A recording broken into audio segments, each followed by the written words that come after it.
Thank you, Joe. Appreciate it. You guys can sit down.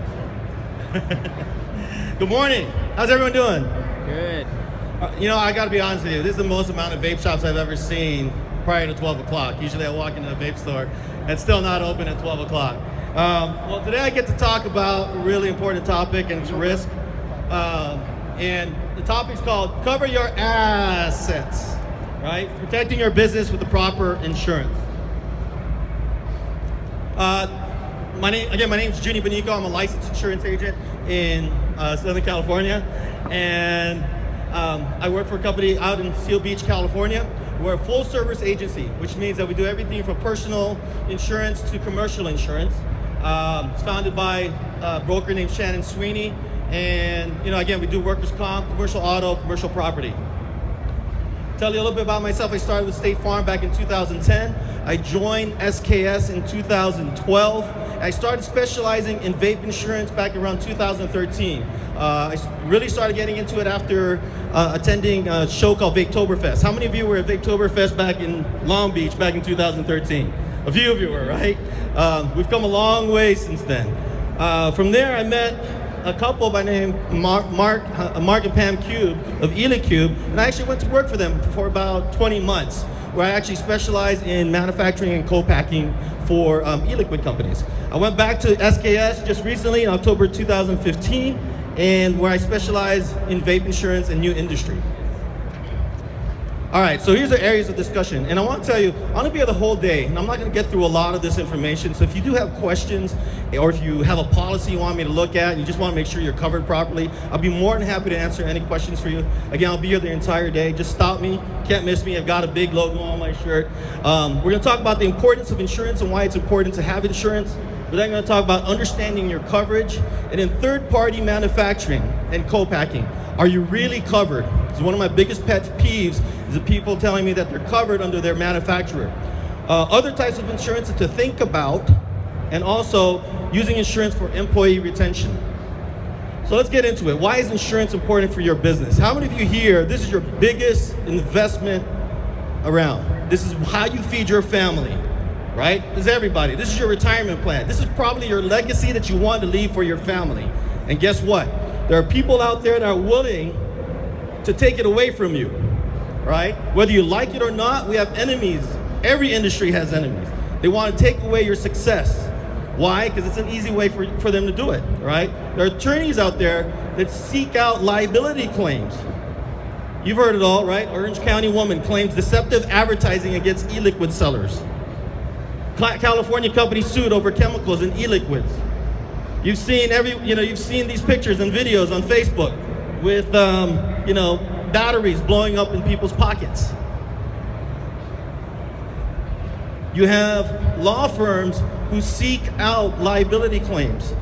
You have forums like this online where they're actually seeking people to come up and say, hey, you have a claim. Can we sue a store? Can we sue an e-liquid company? Can we sue a distributor? Companies like Chernoff, Bidart, Cheveria, Bentley, who have 40 cases right now, pending. And you know what some of these guys do? They actually sit in your parking lot and they'll talk to some of your customers and find out whether or not anything has happened to them, right? There are people here that want to take this away from you. How many of you here are from California? How many of you have drove here without insurance? Nobody's gonna raise their hand, right? But there's people out there that are driving their business without insurance. Think about that. How do you sleep at night? If you're making 50,000 bottles a month, how many bottles does it take for a lawsuit? One bottle. It could be a 10 mil bottle, right? So cover your assets, protect your investment. This business feeds you. Spread your risk. Insurance is a great way to spread your risk, right? Think about it. If you're an e-liquid company or a business that makes $250,000 a year, your premium is going to be about $5,000 on $250,000 gross income. That's 2% of your gross income. And yet, you're going to get $1 million return if something happens. Does that make sense? Spread your risk. Follow the law. In some cases, or in most cases, workers' comp, for instance, is required by law in most states. Exemplifies a professional image. How many of you here are finding companies like distributors requiring insurance before you can do business with them. Let's think about it. And I've spoken to some of you. Now let's think about it. You go through the whole deal. You got a contract going. And at the very end they go, can you provide me with your certificate of insurance? And you're going, yeah, sure, I'll email it to you, right? And all of a sudden you're on the phone trying to call insurance agents and brokers trying to find insurance. Be professional, do it ahead of time. Also, mistakes happen. Doesn't matter how careful you are. You know, I talk to clients every day and they're like, well, you know, I'm the only one that cuts the nicotine. I'm the only one that handles the bottling. I'm the only one that's in the lab. Guys, mistakes happen. It could be a slip and fall. It could be something as simple as that. So protect your business, make sure you have insurance, whether you get it from me or anybody else, okay? All right, let's understand the coverage a little bit here. This is your basic coverage, whether it's vape shop, whether it's e-liquid company or distribution company. General liability, it's pretty simple, slip and fall. Somebody slips and falls in your store or your place of business. Now the 2 million represents not how much they will protect you for, but how much you get per year. That's what we call the aggregate limit. Now this is the basic policy. You can do 2 to 4 million, 4 to 8 million. It all depends on, you know, what you want to afford, right? Or what premium you want to pay. Products and completed operations. This is really important, especially if you're a distributor or a manufacturer, okay? You want to have product liability. This covers the products that you manufacture or the products that you distribute. If you're a distributor and you're importing directly from China, you're now considered the manufacturer. Okay, so you have to make sure that you have insurance or product liability insurance. Personal advertising and injury. All right, how many of you here have heard of the Subway lawsuit? Subway sandwiches lawsuit. What did they get sued for? An inch. An inch. I think it's half an inch, right? Their footlongs, they got sued for their footlongs. 11.5 inches. I guess, if you thought it was a footlong and that half an inch made you full, you probably had to buy an extra one, right? Well, guess what? The claimants won, right? They won that lawsuit. And guess how much they made? They made anywhere from like $500 to $2,000, somewhere in that area, right? For a footlong. Guess who made out? Lawyers. The lawyers. They got approved like something like $550,000 in fees. And the reasoning for it, there's no joke, you can actually look this up, there's articles on it. Their reasoning for it is because it was a difficult case to prove without the evidence. Let's think about that, because it was eaten, right? They ate the evidence, right? Now, you might be asking yourself, well, how can this happen to our industry? How many of you here make e-liquids? How many of you here have ever tested your nicotine to make sure that it is 6 milligrams? I bet you if I took all the e-liquids here in this convention center right now, and I were to test them, that some of them are gonna come out to be 5%, maybe even 4.5%. Are we cheating our customers by doing that? Could we be sued under advertising and personal injury, or personal advertising and injury? Because we're telling them that we're putting 6% into our liquids, right? And if it's not exactly 6% if you're stating that on your label, and they're trying to get a hit, and they're going, yeah, I'm getting a 5% hit. I gotta buy some more, right? So, or a 5 milligram hit, sorry. So make sure that you have the proper amount of nicotine if you're doing that, okay? So personal advertising and injury. Same goes here, you know, if you're advertising online and, you know, you mistakenly put a cute girl on your Facebook page and you didn't get their permission, personal advertising and injury, all right? Per occurrence basically means policies give you up to $1 million per occurrence, $2 million for the year. So if you have 2 occurrences that total up $1 million, you're done for the year, all right? Damages to premises rented to you, so if there's any liability because of damage from a rented property, you're covered up to $100,000, and any medical payments up to $5,000. Other insurance to think about, business personal property, that's your equipment. Let's say you have pneumatic pumps, you have fillers, you have a Chiaro labeler, whatever it may be, those would go under business personal property. What would you do if your place burned down and your property wasn't covered? How many of you here can build right back up? Right? Do you have the money to do that? Do you want to do that? You got insurance, so you can do it, right? All right. Tenant improvements. I've seen some really nice vape shops, okay? Really nice vape shops. So this would cover the improvements that you made to any premises that you have improved. You know, you put some really nice offices in there. Make sure you get that covered as well. Business income. If your place burns down, you still have bills to pay. Guess what? You could collect on business income. If you own commercial property, that's important too. Your inventory, you could get coverage for that. And now here's a really big one that most people don't think about. Hired and non-hired auto. A cousin of mine got in an accident and her boyfriend was driving and they got hit by a car and he broke his neck. Bills up to close to $1 million. And they got hit by somebody who was actually driving on behalf of a makeup company, right? She sold makeup. And her insurance coverage wasn't enough to cover her. Guess who they went after? The makeup company, right? How many of you here send your employee to use their car to go pick up from a distributor or to go pick up food, right? Hired and non-hired auto. If they're using their car to do that, you want to make sure you're covered. All right, vape shops rejoice, especially if you're in California. One of my carriers came in. They now have a business owner's policy. If you should have gotten this in your, I put this in some of your packets, all right? It kind of goes in summary what a business owner policy is. But for vape shops, this is for vape shops, and if you're in California, it will go to other states soon. They just rolled this out like last week. It's half the cost of what a Lloyd's policy would be for vape shops, right? And it includes a lot of comprehensive coverage, right? All right. Third-party manufacturing co-packing. One of my biggest pet peeves is when I have a client tell me that they're getting their liquids are packed by a co-packer. And they say, well, you know, I don't need insurance because my co-packer said I'm covered. I'm added as an additional insured. Well, that's fantastic that they do that for you. But guess what? The coverage on the manufacturer's policy can only be triggered if the liability is on the manufacturer. So the manufacturer is at fault. You give them your recipe. You told them, hey, buy it from TPA, buy it from Capella, right? And they did everything that they needed to do. And let's say they had E. coli on their line. You know, their machines had some sort of bacteria.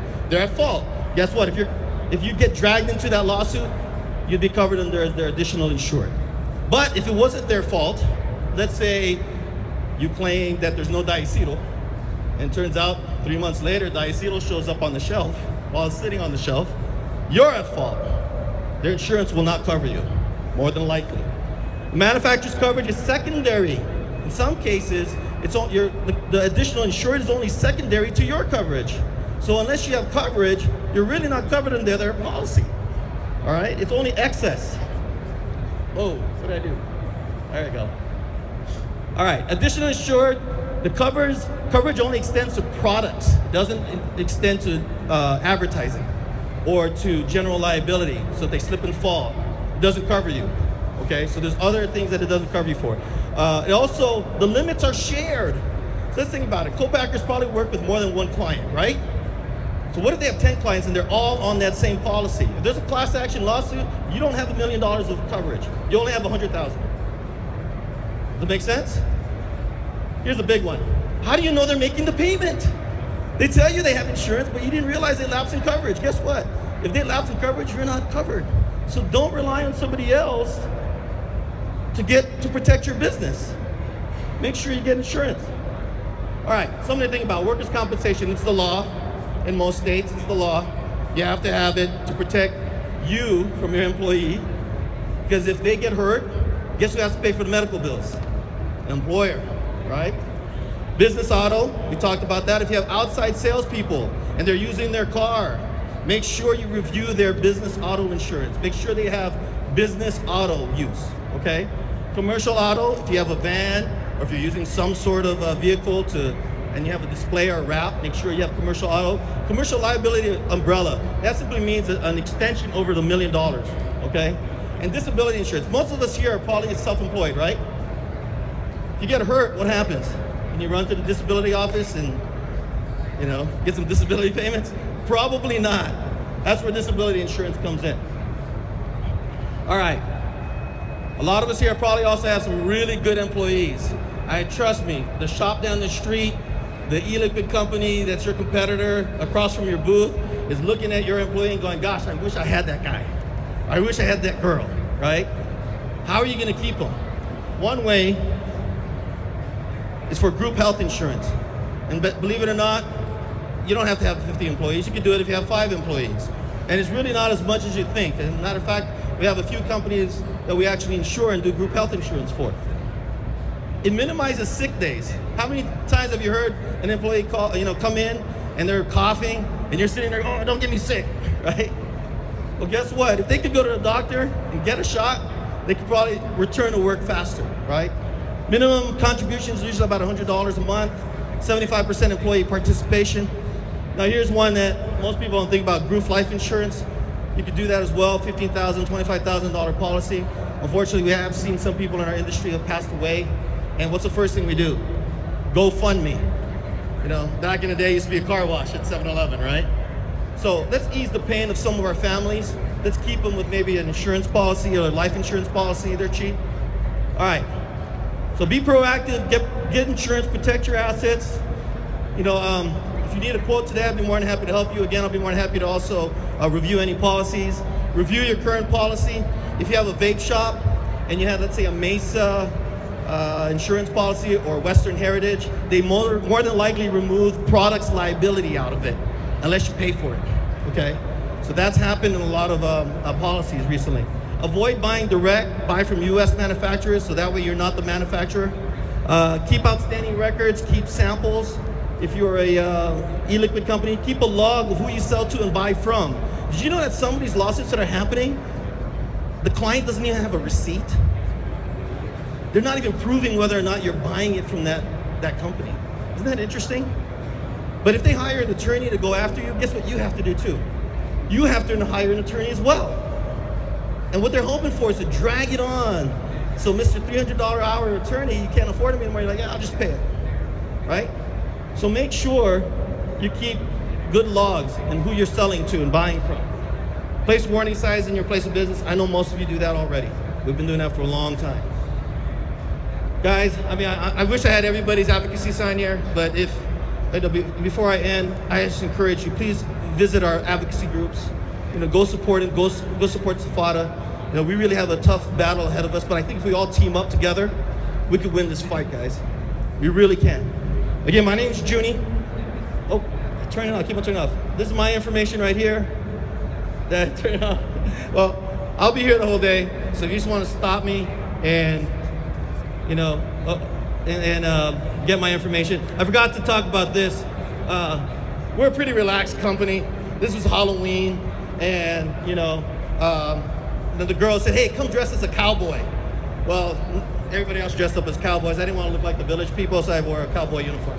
Anyway, that's my information. You guys are welcome to get a hold of me. Again, support SFATA, support all our advocacy groups, and have a great weekend. Thank you. Great job. Thank you, Juni. As we've been talking about advocacy efforts, we've been talking about a number of things to teach you guys how